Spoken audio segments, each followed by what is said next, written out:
Hello everyone, welcome to the class of science. दोस्तों कैसे हैं आप सभी? उम्मीद करता हूं ठीक होंगे, स्वस्थ होंगे, मस्त होंगे।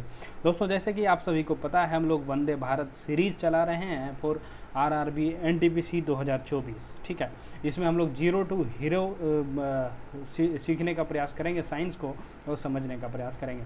जैसे कि दोस्तों हम लोगों ने देखा था पिछली वीडियो में साइंस के इसी सीरीज़ में कि बल एवं गति के नियम, ठीक है, force and laws of motion, ठीक है, जिसमें हम लोगों ने देखा था बल क्या होता है, बल और बल के प्रभाव कौन कौन से होते हैं, न्यूटन के गति के नियम कितने होते हैं, 3 होते हैं, 3 में से पहला जो है न्यूटन के गति का नियम हम लोगों ने कवर कर लिया था। तो दोस्तों आप लोगों ने अगर अभी तक वो वीडियो नहीं देखी है तो वीडियो जाके देख लें, और 1-2 क्लास होने के बाद मैं क्या करूँगा, इसका साइंस का अलग से प्लेलिस्ट बना दूंगा जहाँ की सारी वीडियोस आप लोग को एक जगह मिल जाएगी। ठीक है, तो चलिए दोस्तों आज की इस क्लास में हम लोग सीखने का प्रयास करते हैं। उम्मीद करूँगा कि पिछला वीडियो आप लोगों को बेहतर लगा होगा, समझ में आई होगी चीज़ें। अगर चीज़ें समझ में आई होगी और बढ़िया लगा कंटेंट, तो दोस्तों आप लोग वीडियो को ज़्यादा से ज़्यादा शेयर कीजिएगा, लाइक कीजिएगा, ठीक है, और चैनल में नहीं है तो चैनल को सब्सक्राइब जरूर कर लीजिएगा। ठीक है दोस्तों, चलिए आज की इस क्लास को हम लोग शुरू करते हैं। दोस्तों आज हम लोग क्या पढ़ेंगे, न्यूटन्स के दूसरा नियम।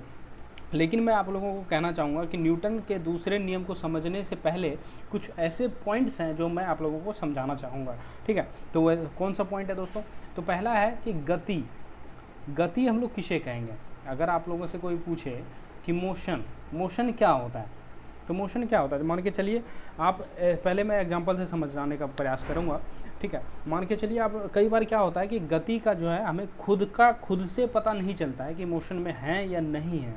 हम सामने वाले को देखकर ये डिसाइड करते हैं कि हम गति में हैं। जैसे एग्जांपल से समझते हैं, कई बार आपके साथ भी ऐसा हुआ होगा कि आप कहीं जा रहे हो, आप ट्रेन में बैठे, ठीक है, और ट्रेन में बैठे बैठे आपको अगर ट्रेन कभी, वैसे तो चलते टाइम थोड़ा सा झटका लगता है कि ट्रेन स्टार्ट हो गई, और कई बार ऐसा होता है जैसे वंदे भारत में बैठ जाइए आप लोग, है ना, दुरंतो एक्सप्रेस में बढ़िया गतिमान में बैठ जाइए, तो वहाँ आप लोगों को क्या होगा, कहीं ना कहीं थोड़ा सा अगर जब गाड़ी चलती है ना, पता नहीं चलता है कि गाड़ी चलने लग गई। ठीक है, तो गाड़ी चलने लग गई इन द सेंस गति में आ गई। तो हमें पता कब चलता है, जब हम बाहर देखते हैं खिड़की से और चीज़ें लगता है कि नहीं, चीज़ें इधर जा रही है, हम आगे जा रहे हैं, तब हमें पता चलता है कि नहीं, हम मोशन यानी कि गति में हैं। ठीक है, समझ में आया ये एग्जांपल कि आप ट्रेन में बैठे हैं, ट्रेन धीरे से खुल गई, आप एकदम चुपके से छुपा रुस्तम की तरह, और आपको पता नहीं चलता कि गति में है। जैसे आप खिड़की से बाहर देखते हैं तब पता चलता है कि ओहो, ट्रेन तो चलने लग गई। तो इसका मतलब क्या है कि मोशन का हम लोग खुद में डिसाइड नहीं कर सकते, आगे सामने वाले को देख के पता चलता है कि हम मोशन में हैं या नहीं है। ठीक है, इस चीज़ को समझ में आया। तो इसका डेफिनेशन हमने लिखा था, यदि कोई वस्तु अपनी स्थिति अपने चारों ओर की वस्तुओं की अपेक्षा बदलती रहती है तो वस्तु की इस स्थिति को गति कहा जाता है। सेम चीज़ है, यानी यदि कोई वस्तु अपनी स्थिति अपने चारों ओर की वस्तुओं की अपेक्षा बदलती रहती है तो उसी को हम लोग क्या बोलेंगे, गति कहते हैं। जैसे नदी में चलती हुई नाव, ठीक है, वायु में उड़ता हुआ वायुयान, ठीक है, उसी को हम लोग क्या बोलेंगे, गति। ठीक है, ये समझ में आया, छोटा सा पॉइंट था।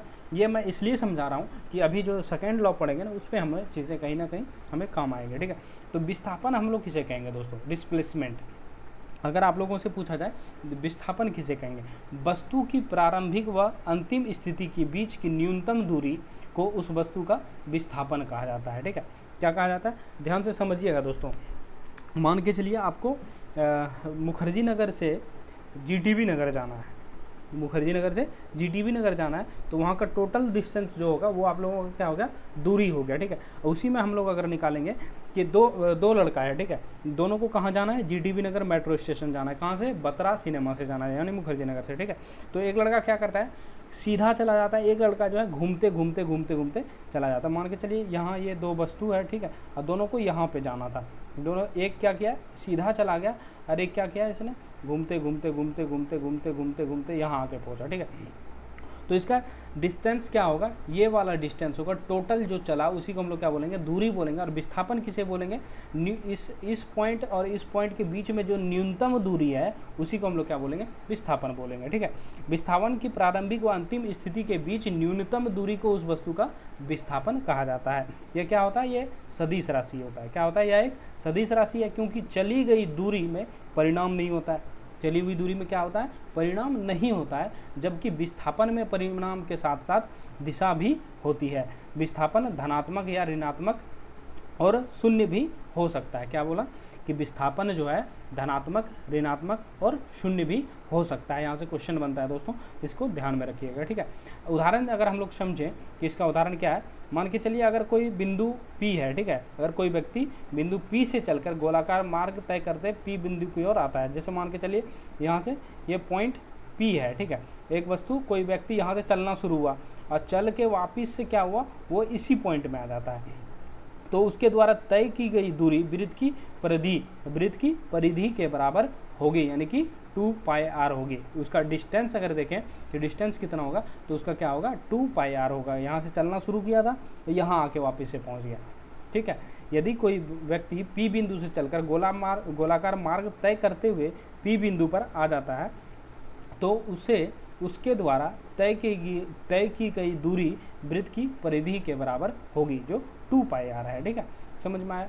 उस व्यक्ति का अगर विस्थापन की बात करें तो दूरी तो हमने निकाल लिया 2πr होगा, ठीक है, लेकिन अगर आप वहीं विस्थापन की अगर बात करें तो विस्थापन क्या होगा, शून्य होगा। शून्य क्यों होगा, क्योंकि वो जिस पॉइंट से चलना शुरू किया था वापस से घूम के आ गया, उसी पॉइंट पे आ गया, इसीलिए उसका विस्थापन क्या होगा, शून्य होगा, क्योंकि उसने अपने स्थान से विस्थापन ही नहीं हुआ। स्वतंत्र रूप से गिरती हुई वस्तु की गति असमान गति का एक उदाहरण है।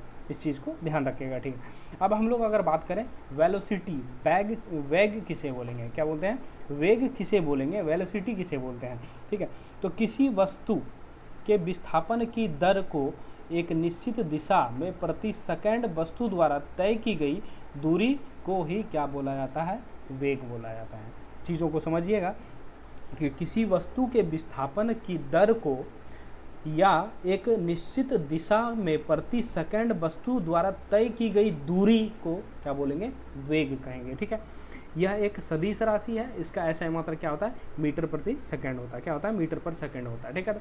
तो वेग बराबर क्या निकला दोस्तों, विस्थापन और उसमें टोटल लगा समय, यानी कि हम लोग क्या बोल सकते हैं, v बराबर s/t। समय को किसे डिनोट कर रहे हैं, t से, और विस्थापन को s से, ठीक है, और वेग को हम लोग v से डिनोट कर रहे हैं, यानी कि वेलोसिटी वेग बराबर क्या होगा, विस्थापन बटे समय, यानी कि s/t। यहाँ तक समझ में आ गया, वेलोसिटी वेग।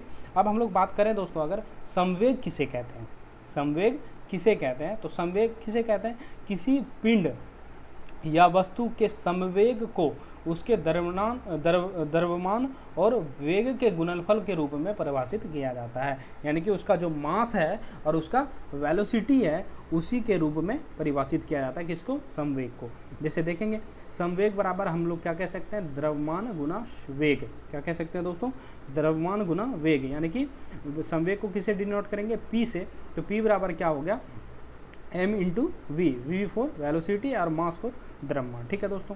यहाँ तक समझ में आया। जहाँ p क्या है, संवेग है, m क्या है, पिंड या वस्तु का द्रव्यमान है, और v क्या है, पिंड या वस्तु का वेग है दोस्तों। यहाँ तक समझ में आ गया। और संवेग का मात्रक अगर देखें तो न्यूटन सेकेंड होता है, ठीक है। संवेग का ऐसा ही मात्रक क्या होगा, किलोग्राम मीटर प्रति सेकेंड होता है। क्या होता है दोस्तों, संवेग का ऐसा ही मात्रक क्या होगा, किलोग्राम मीटर प्रति सेकेंड होता है, ठीक है। यहाँ तक समझ में आ गया। संवेग क्या होता है, वेग क्या होता है, और विस्थापन क्या होता है, और गति क्या होता है। इसको समझाने का ये 3-4 जो पॉइंट बताया, इसका यूज़ आप लोगों को अब समझ में आएगा कि हमने ये क्यों पढ़ा, इसके बारे में क्यों जाना। अब हम लोग दोस्त क्या चर्चा करेंगे, न्यूटन के गति के दूसरे नियम के बारे में हम लोग चर्चा करने जा रहे हैं। न्यूटन का गति का दूसरा नियम क्या कहता है, दूसरा नियम ये कहता है कि संवेग में परिवर्तन की दर आरोपित बल के अनुक्रमानुपाती होता है। क्या होता है कि संवेग परिवर्तन की दर जो है ना, आरोपित बल के अनुक्रमानुपाती होती है, और उसी दिशा में होती है जिसमें बल कार्य करता है, ठीक है। यानी कि हम लोग ये कह सकते हैं फोर्स बराबर मास इंटू एक्सेलरेशन, ठीक है। यदि F बराबर 0 होगा तो A बराबर भी 0 होगा। क्यों, F बराबर 0 होगा तो A बराबर भी क्या होगा, 0 होगा, क्योंकि द्रव्यमान शून्य नहीं हो सकता, कभी भी किसी भी चीज़ का द्रव्यमान शून्य नहीं हो सकता। यानी कि हम लोग ये कह सकते हैं बल समानुपाती होगा किसका, संवेग में परिवर्तन और लिया गया समय, यानी कि F समानुपाती किसका होगा, mv माइनस mu बटे t। क्या होगा दोस्तों, mv माइनस mu बटे t। आप लोग को एक चीज़ ध्यान होगा कि परंतु v minus u by T के साथ वेग में परिवर्तन की दर को दर्शाते थे हम लोग, है ना, ध्यान है। यानी कि वेग में परिवर्तन की दर को हम लोग कैसे दर्शाते हैं, v minus you by T से दर्शाते हैं। तो यहाँ क्या करेंगे, अगर v minus you by T को अगर कॉमन ले लिया जाए, हटा लिया जाए, तो क्या होगा, जिससे त्वरण कहा जाता है, ठीक है। एक्सेलरेशन बराबर क्या होता था, v minus you by T. इसलिए उपयुक्त संबंध में v माइनस यू बटे टी के स्थान पे a लिख सकते हैं हम लोग। यानी कि इस चीज़ को समझिएगा, एक्सेलरेशन त्वरण बराबर क्या होता है, v माइनस यू बटे टी होता है, ठीक है। और यहाँ क्या है, f जो है समानुपाती है किसका, mv माइनस mu बटे t। तो हम लोग क्या करेंगे, mv minus v minus you बटे टी को किससे डिनोट करते थे, a से, उसके जगह में v minus u by t के जगह में क्या करेंगे हम लोग, a लगा देंगे। तो हमारा क्या हो जाएगा, f समानुपाती हो जाएगा किसका, m इंटू a के, ठीक है। ये क्वेश्चन फर्स्ट बना। अगर हम लोग आगे बढ़े, अतः वस्तु पर प्रभाव डालने वाला बल वस्तु के द्रव्यमान के बल प्रभाव से वस्तु में उत्पन्न त्वरण के गुणनफल के समानुपाती होता है। कि क्या समझ में आया, कि वस्तु पर जो प्रभाव डालने वाला बल है ना, उसके वस्तु के द्रव्यमान और उसके बल के प्रभाव से वस्तु में उत्पन्न त्वरण के क्या होता है, गुणनफल होता है। त्वरण और द्रव्यमान का गुणनफल होता है किसका, वस्तु में प्रभाव डालने वाले बल का, ठीक है। यहाँ तक देख लिया हम लोगों ने दोस्तों। और अगर हम लोग बात करें, और वह त्वरण की दिशा में प्रभाव डालता है, किसकी दिशा में प्रभाव डालता है, त्वरण की दिशा में। संबंध क्या निकल के आया, F समानुपाती किसके, ma का, जो कि क्या है, स्थिरांक k रखकर समीकरण सेकंड में बदल सकते हैं। समीकरण सेकंड यहाँ है, ठीक है। F बराबर क्या करेंगे हम लोग, एक स्थिरांक को रख लेंगे, तो क्या हो जाएगा, F बराबर k इंटू एम इंटू ए, ठीक है। ये दूसरा हो गया। तो ऐसा ही मात्रक में स्थिरांक k का मान कितना होता है, 1 होता है। इस वजह से यहाँ क्या हो जाएगा, F बराबर ma, यानी कि बल बराबर क्या निकल के आया, द्रव्यमान इंटू त्वरण, ठीक है। यहाँ तक समझ में आ गया दोस्तों। ये था क्या, न्यूटन की गति का दूसरा नियम, ठीक है।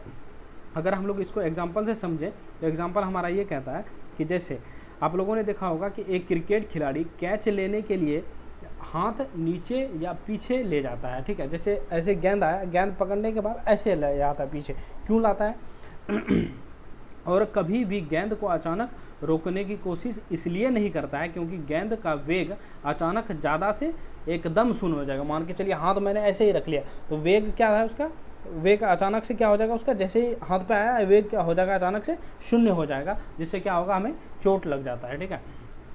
और स्थिति में गेंद का मंदन बहुत अधिक होगा, ठीक है। इस वजह से क्या होगा, खिलाड़ी को चोट लग जाता है। इसीलिए क्या करता है खिलाड़ी, कैच लेने के लिए गेंद को कैच लेने के बाद हाथ को पीछे की ओर खींचता है, ठीक है। जैसे बल बराबर क्या देखा, द्रव्यमान इंटू त्वरण या मंदन, F बराबर ma, ठीक है। अतः ज़्यादा मंदन की वजह से हाथ पर अधिक बल पड़ेगा, क्या होगा, ज़्यादा मंदन की वजह से क्या होगा, हाथ में अधिक बल पड़ेगा, जिससे चोट लगने की संभावना होती है। जब खिलाड़ी अपने हाथों को पीछे ले जाता है थोड़ा सा, तो त्वरण थोड़ा कम हो जाता है, अतः बल भी थोड़ा कम हो जाता है, जिससे चोट नहीं लगता है, ठीक है दोस्तों। ये समझ में आया। तो आज की साइंस क्लास में हम लोगों ने क्या देखा कि न्यूटन के दूसरा नियम क्या कहता है, और उसी के साथ हम लोगों ने समझा संवेग किसे कहते हैं, वेग किसे कहते हैं, विस्थापन क्या होता है और गति क्या होता है, ठीक है। तो दोस्तों इतना चीज़ ध्यान रखिएगा, और नेक्स्ट वीडियो में जब हम लोग मिलेंगे तब हम लोग चर्चा करेंगे न्यूटन के गति के तीसरे नियम के बारे में, ठीक है। तो उम्मीद करूँगा कि ये वीडियो आप लोगों को पसंद आई होगी। अगर वीडियो पसंद आई तो वीडियो को शेयर जरूर कीजिएगा, और चैनल में नए हैं तो चैनल को सब्सक्राइब जरूर कर लीजिएगा, ठीक है। तो चलिए मिलते हैं नेक्स्ट वीडियो में न्यूटन के गति के तीसरे नियम के साथ। तब तक अपना ख्याल रखिए, पढ़ते रहिए। बहुत बहुत धन्यवाद।